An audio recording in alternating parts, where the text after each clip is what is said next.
Hello, class. This is the second part of context, and today we're going to talk about the way of the samurai. So, reviewing from yesterday, you found out that samurai are the skilled warriors. They are loyal to the daimyo, and the daimyo pays them. They don't work for free or money like land and things like that. They get paid in gold. And they go with the daimyo on the Seiken Kotai, which is that trip to Edo that we talked about. And the female samurai are called Onamusha. And there is a samurai in his armor.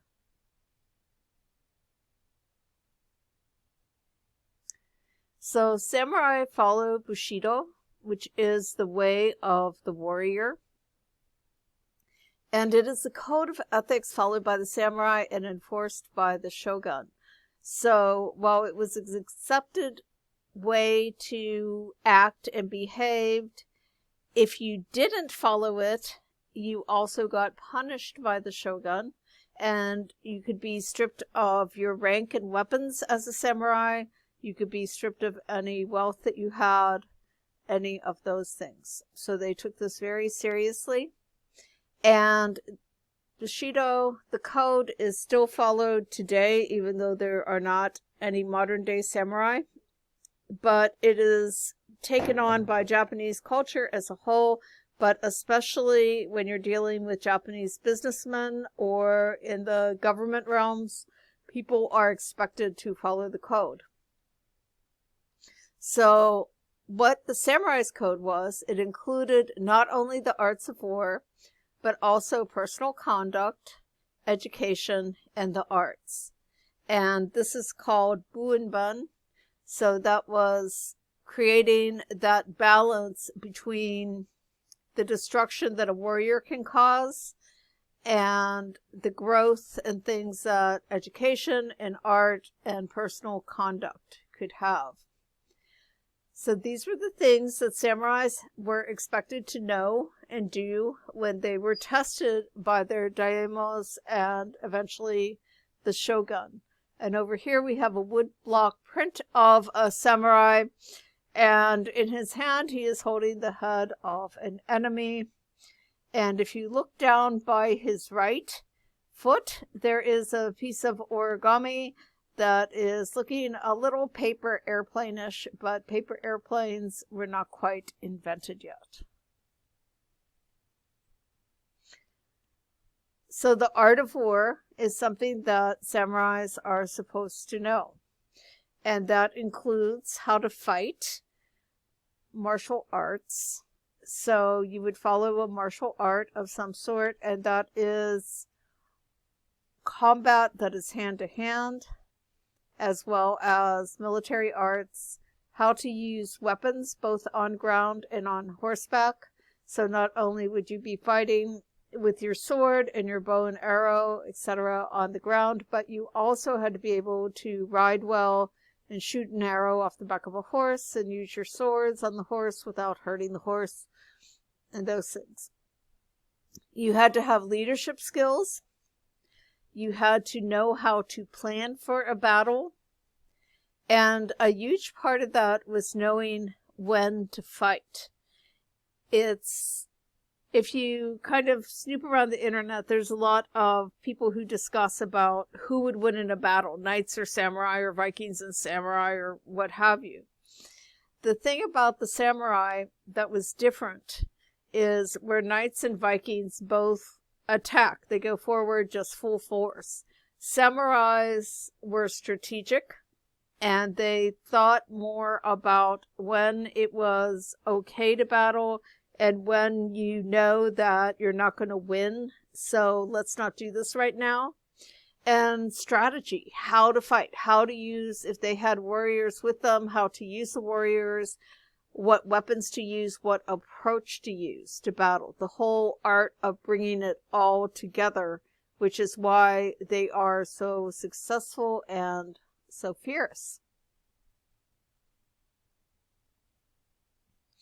Samurais use specialized weapons. The swords of the samurai are very important. They're handed down through generations. And part of their code of being prepared is they should always carry 2 swords with them and know how to use them. So the 2 swords that were most commonly carried were the katana, which is the long sword. It's about 2 feet long. It's single-bladed. It has a small hilt. That's the part that is between the handle and the blade. And they were made to be drawn out quickly out of the scabbard.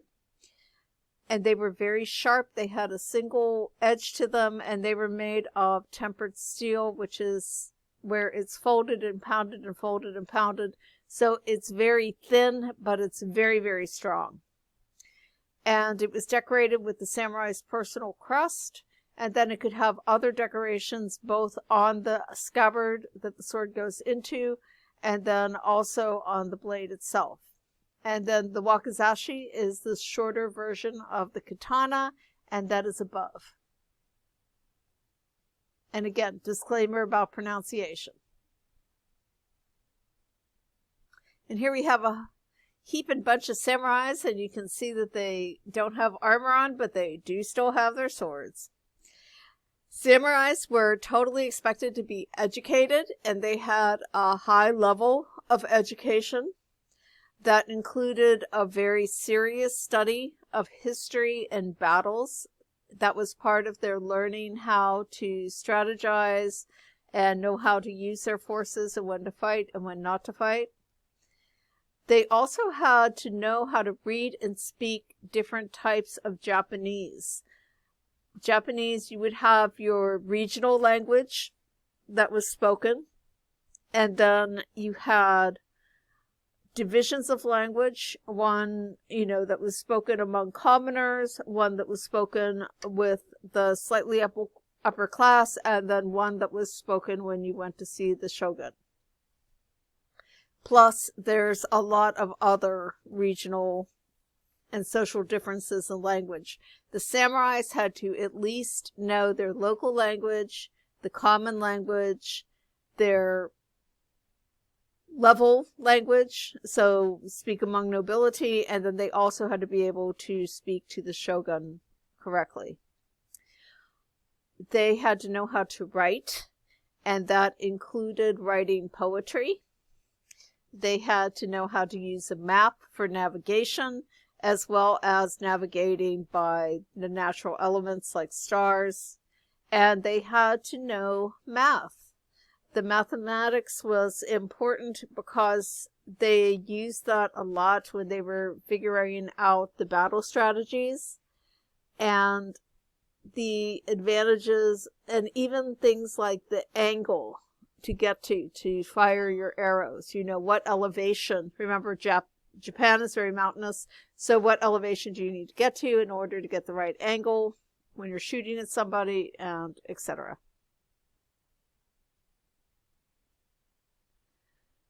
Their personal conduct, this is incredibly important. It's incredibly important in Japan today. So on the left is what was one of the Edo conducts, because the different houses of the samurai and daimyos had slightly different versions, but this is pretty much the most common thing. It's the essence of Bushido is do not lie, do not be insincere, do not be obsequious, which is kind of brown-nosing your way through life. Do not be superficial, don't be greedy, don't be rude, don't be boastful, do not be arrogant, do not slander, do not be unfaithful.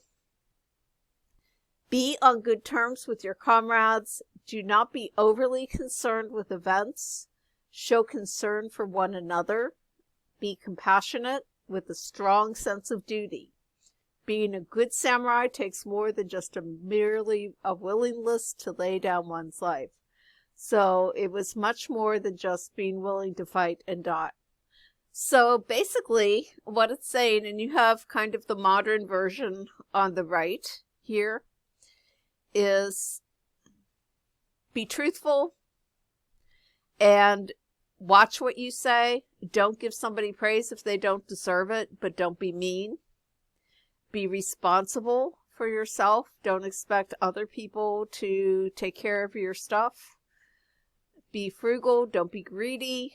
Be polite. Have good manners.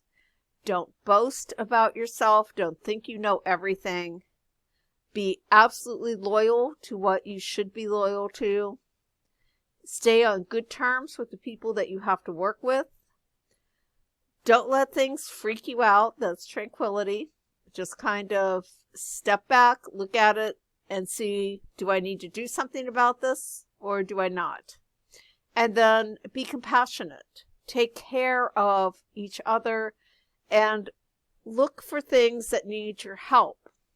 Don't ignore things that need help. Have a strong sense of duty. They saw it as their duty to help other people. And what happens is they take, all of this adds up to their personal and their family honor. And if their honor goes bad, if they're acting dishonorable and they're called out on that, it could be to the extent that the samurai would commit seppuku. And seppuku is when it's ritual suicide, where they fall on their sword, because that was the only way to regain the honor for themselves and their family. So the aesthetic arts or fine arts, samurai were expected to master an art that would be presented to the shogun. And when they went to see the shogun with the daimyo, the samurais had to prove that they knew the art of war, that they could fight, they would have contests, they would show their ability to strategize and read maps and whatnot.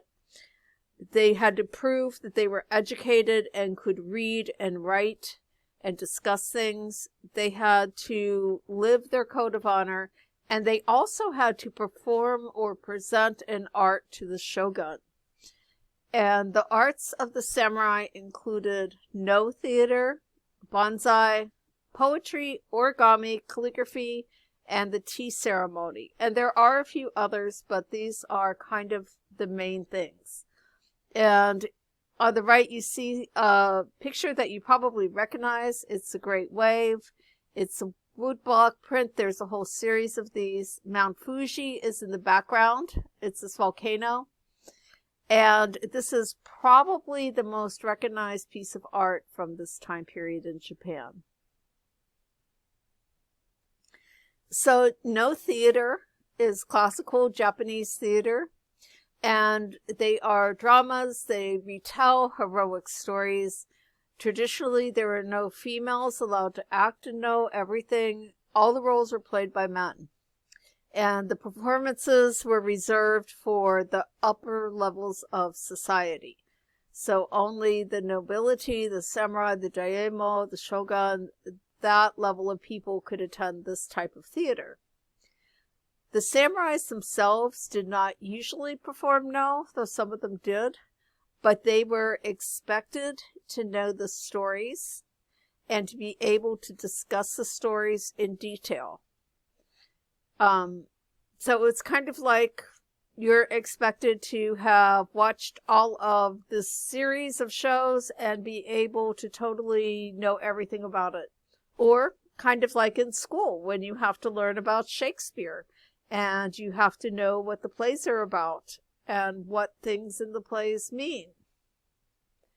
And no theater, wearing the exaggerated kimono, and then the masks were carved out of wood. Bonsai is the art of miniature gardening. Gardening is one of the sacred spiritual practices of Buddhism. It has to deal with meditation and goes back to very early Japanese religions like Shintoism, where they honor the living spirit that's in all things. But if a samurai was gardening as his art form, large gardens you can't transport. but little gardens you can. So they could show their skill at gardening, but on a very small level that they could take with them. And so bonsai uses full-size plants, like a real tree or whatever, but that tree is carefully controlled in order to be small and shaped in a perfect way. And on the right, you see in the print, the bowl garden. This is an example of what one of the bonsai gardens that they would take with them would look like. It would be housed in a bowl or a box with gravel. You see there's like little miniature buildings, the tiny little trees and landscape, and that would be presented as proof that you had mastered this art. These trees last a long time.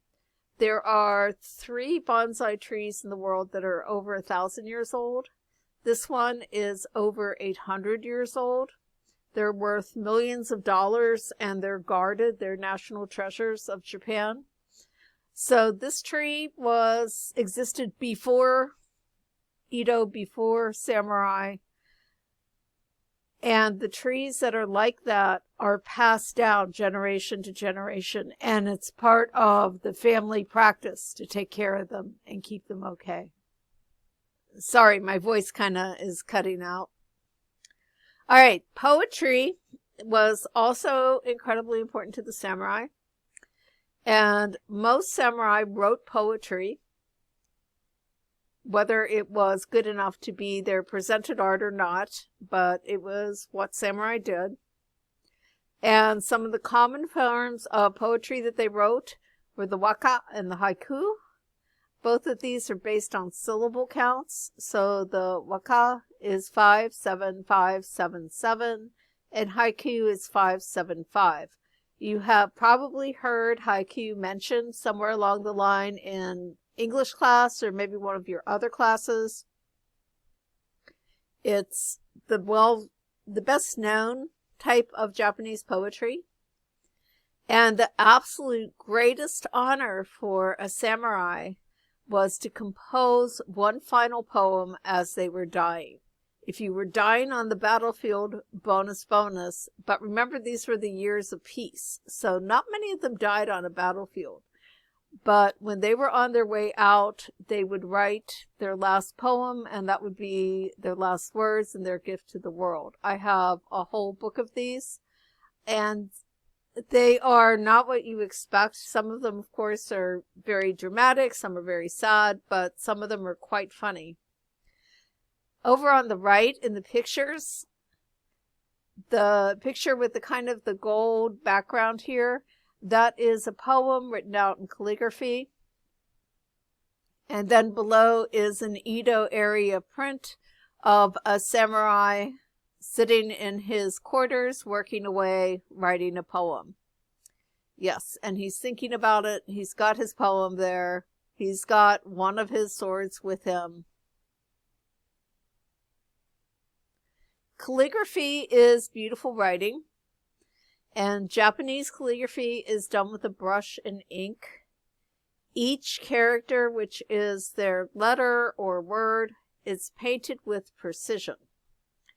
And the emphasis was being able to create perfect calligraphy. Even if it looks like it's messy and wild, it's not. It's meant to look that way. And the way calligraphy is taught and still taught in a lot of Japan is you do one letter at a time, and that's the only thing you paint until you get it right. Exactly, perfectly right. And then you go on to the next one. Here you can see somebody, modern times, of course, painting some calligraphy. They use ink and a brush. The brush is a bamboo brush. The bamboo itself is slightly absorbent, so not only does it hold the bristles that you paint with, but it also gradually absorbs some of the ink, kind of like a pen. The tea ceremony is important to Japanese culture. It includes the preparation and presentation of tea. Every step and movement is precise, and it can take up to 4 hours from start to finish. In this culture, at this time period, tea ceremonies were had if two samurais were going to have a competition and battle, or a real battle. You would sit down and have tea first. And it's not just drinking a glass of tea like we do, but it starts with the loose tea leaves, and it's a very long, orderly process. And it's a meditation and a way of showing honor and respect to your opponent.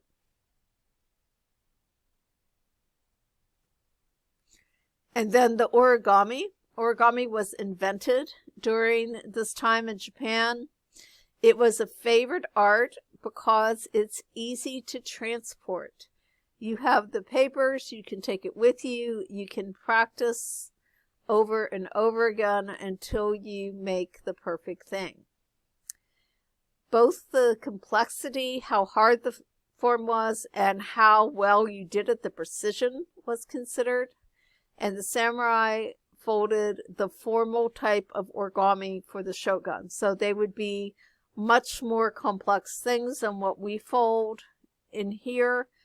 And the samurai would focus all year on doing that one form perfectly that he could present. This is an example. Of course, it's a modern example, but it's a fox that is made in this aesthetic. And you can see how complex it is. It's one sheet of paper. It starts with a square. There's no tape or anything like that. It's all folded. And you create little legs. You can see how the legs kind of inside out, and the face and the ears and the tail and everything else. Noshi origami is made for gifts and for sacrifices and decoration. It's kind of what we do in here. It's less complicated, but it's still important. A specific type of noshi is senbuzuru, which is a set of 1,000 cranes, and they are strung together and presented at a shrine in exchange for a wish. The samurai, this was incredibly important because they completed senbuzuru in order to wish for the most important thing, which would be to have a firstborn male child to be their heir. Other people did this for healing. Women would do it to make sure that they were fertile. But the samurai, that was their thing, was to ensure that their line would continue on. So this image over here, you see a set and it's spread out. Usually these are displayed with all of the cords of the cranes pushed together, so it looks kind of like a big tassel. But here they're spread out kind of like a curtain, so you can see how many there actually are.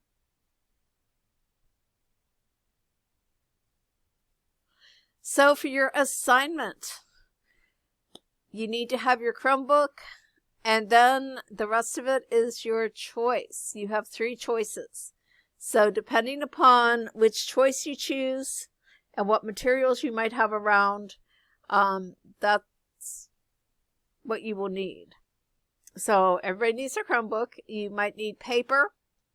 If you're doing the crest option, the Mon, you need some drawing materials.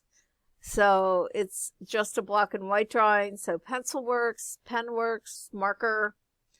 And then if you're going to do the calligraphy, use a liquid. Use strong coffee and tea, or paint that's watered down, and a brush. So your directions, you're going to try a samurai style art. You can choose just one of those below. If you feel like you need some extra credit, then you can do all of them. And I have examples on the following slides. So your 3 choices are, and remember you're choosing one. Your first choice, you could write a waka poem, which is about nature. Nature is one of the main themes in Japanese poetry. Or choice number 2 is a mon or crust design. You're going to draw your own design for a crust. These are usually circular designs. And number 3, which is calligraphy, use a brush and liquid and copy the calligraphy. So the Waka poem is a 5-line poem. The syllable count is 57577. So a hint, if you're getting syllables right, is to read it out loud and see where the stresses are when you read something and count those. But I'm not going to be super picky about syllable count. The themes of this poetry was nature as the main theme. They used it as a metaphor for everything. They hooked other things into it, and you can write about any part of nature. So here is an example poem by one of their great poets. It's been translated into English, obviously. The flowers withered, their color faded away, while meaninglessly I spent my days in the world, and the long rains were falling. Kind of depressing. But you get the idea that they're talking about nature, they're talking about the flowers, kind of wilting and their colors fading, and it's raining all the time. And everything is kind of that withered and sad, and they feel meaningless too. The mon are the Japanese crests. They originally represented the daimyo and samurai clans, but modern crests, and there are hundreds and hundreds of them, have also been designed to represent different businesses like Toyota and Mitsubishi. The designs are simple. They're black and white, and they usually refer to nature. You can either copy one of those on the right, or you can create your own. So this is a drawing that you would do, and then after you draw it, you would photograph it and upload. And if you look, we'll just talk about a few of these. You can tell this one is a bird with its wings up, and you have leaves and berries, different kinds of flowers, lotuses and seed pods, butterflies, things like that. And then the last choice is calligraphy. If you're doing this, use liquid and a brush, and the direction of the brush on paper is what makes the mark. So when you're looking and copying this, you can tell that there is a thick end and a thin end to these. Your brush would hit the paper at the thick end, and then it would be quick to get that thin end. So you hit it down with the thick and then go fast and get that thin. And these are the characters that stand for origami, and you can copy that. Okay? After you have finished these, if you're doing the poem, just do a document and turn that in. If you choose either calligraphy or the crust, draw it out, take a picture, and upload it. Again, you only have to do one of these. That's it.